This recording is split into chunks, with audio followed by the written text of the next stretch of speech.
ఒక చట్టవిరుద్ధమైనటువంటి అప్పు, ఒక రాజ్యాంగ విరుద్ధమైనటువంటి అప్పు అసలు ఏ రాష్ట్రమైనా, ఏ రాష్ట్ర ప్రభుత్వమైనా అసలు చేయగలుగుతుందా?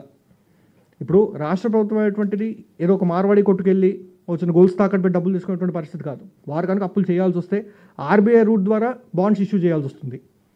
సెక్షన్ 22, సెక్షన్ 20 అండ్ సెక్షన్ 21 ప్రకారం మీకు ఆర్బీఐ యాక్ట్ కింద ఆర్బీఐ ఇస్ ద బ్యాంకర్ గవర్నమెంట్కి. అండ్ డెట్ మేనేజ్మెంట్ కూడా ఏ రాష్ట్రం అయితే సెక్షన్ 21A కింద ఆర్బీఐతో సైన్ చేస్తారో అన్ని రాష్ట్రాలు కూడా సైన్ చేస్తారు. సో డెట్ మేనేజ్మెంట్ చేసేది కూడా ఆర్బీఐ.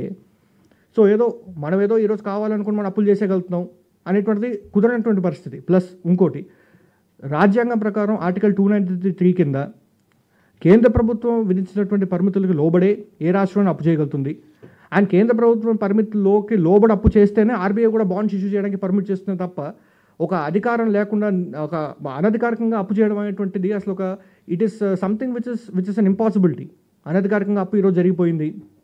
అనధికారికంగా అప్పు జరిగేటువంటి అవకాశం అనేటువంటిది లేదు. ఇప్పుడు